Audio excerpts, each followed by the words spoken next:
రకము జొన్న దొడ్డు రకమైనటువంటి తేడాలు వస్తాయి.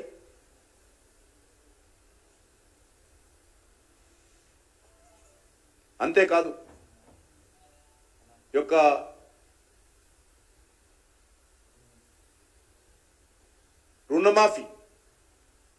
రుణమాఫీ చేయని కారణంగా ఇప్పుడు వర్షాలు వస్తూ ఉన్నాయి, రైతులు కొత్తగా సాగు చేస్తారు. మరి ఆ రోజు ఏం చెప్పిండు రేవంత్ రెడ్డి? మీరెవ్వరూ కట్టొద్దు, బ్యాంకులకు అప్పులు కట్టొద్దు, ఒకవేళ కడితే వెంటనే వెళ్ళి బ్యాంకులో కొత్తగా తీసుకోండి, డిసెంబర్ 9న మేము మొత్తం రుణమాఫీ చేస్తామని చెప్పాడు. దాన్ని ఈరోజు విజయవంతంగా ఆగస్టుకు వాయిదా వేశాడు. నేను అడుగుతా ఉన్నా, ఇప్పుడు సీజన్ వస్తూ ఉంది, మాన్సూన్ స్టార్ట్ అయింది, ఇంకో వారం రోజుల్లో వర్షాలు వస్తాయి, రైతులు పంటలు వేసుకోవాలి. మరి పంటలు వేసుకున్నప్పుడు, సాగు చేసే మొదలుపెట్టినప్పుడు రుణం ఎక్కడి నుంచి తెచ్చుకోవాలి? మీరు ఆగస్టులో ఇస్తామంటున్నారు కదా, జూన్లోనే సాగు మొదలవుతాయి. మరి వాళ్ళకు కావలసినటువంటి దున్నడానికి కావచ్చు, విత్తనాలు కావచ్చు,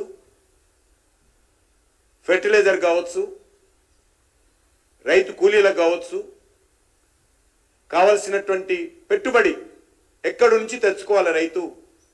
బ్యాంకులు ఇవ్వరు. మీ కారణంగా అప్పులు ఉన్నాయి కాబట్టి బ్యాంకుల్లో అప్పులు కట్టకపోతే కొత్త రుణాలు ఇచ్చేటువంటి అవకాశం బ్యాంకులకు లేదు.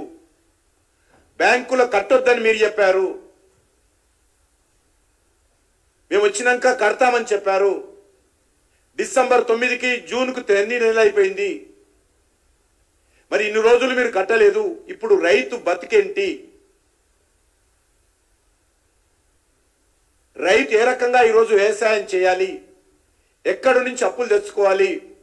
ఈరోజు కాంగ్రెస్ పార్టీ నాయకులందరూ కూడా ప్రైవేట్ వడ్డీ వ్యాపారస్తులుగా మారుతున్నారా? మీ నాయకుల దగ్గరికి వెళ్ళి అప్పులు తీసుకోమంటారా? ఈరోజు రాహుల్ గాంధీ చెప్పాల్సినటువంటి అవసరం ఉంది, రేవంత్ రెడ్డి చెప్పాల్సినటువంటి అవసరం ఉంది.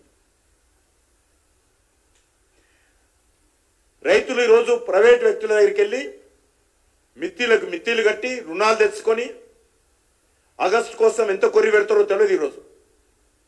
ఈరోజు రోజుకు మాట మారుస్తున్నది ప్రభుత్వం. వచ్చిన 6 నెలల్లో అనేక సార్లు మాటలు మార్చింది ప్రభుత్వం. కాబట్టి ఆగస్టులో ఇస్తారన్న నమ్మకం కూడా లేదు. దేవుడి మీద ఒట్టేస్తున్నాడు ఆయన.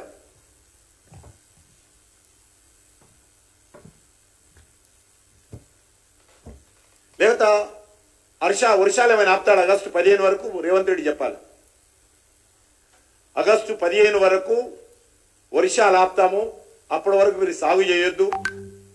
కాబట్టి ఆ రకంగా ఏదన్నా వాళ్ళ దగ్గర అదేదైనా శక్తి ఉంటే నేను చెప్పలేను.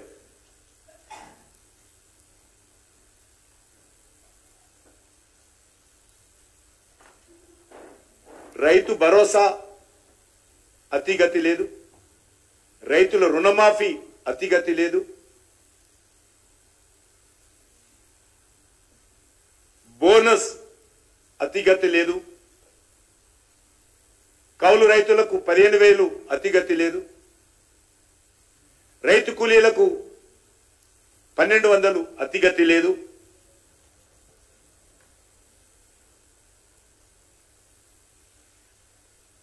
ఏ రకంగా చూసినా రైతులను అన్ని రకాలుగా మోసం చేస్తుంది కాంగ్రెస్ పార్టీ ప్రభుత్వం.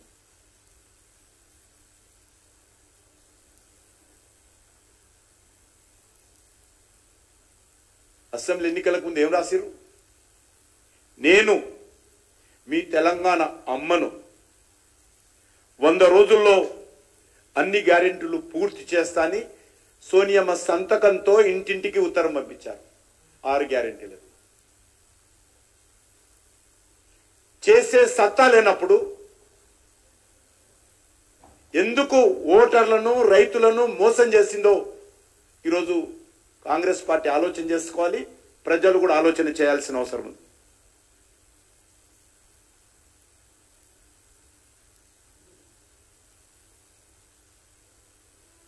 అందుకే అడ్డగోలుగా తెలంగాణ ప్రజలను మోసం చేస్తూ ఉంది కాంగ్రెస్ పార్టీ ప్రభుత్వం.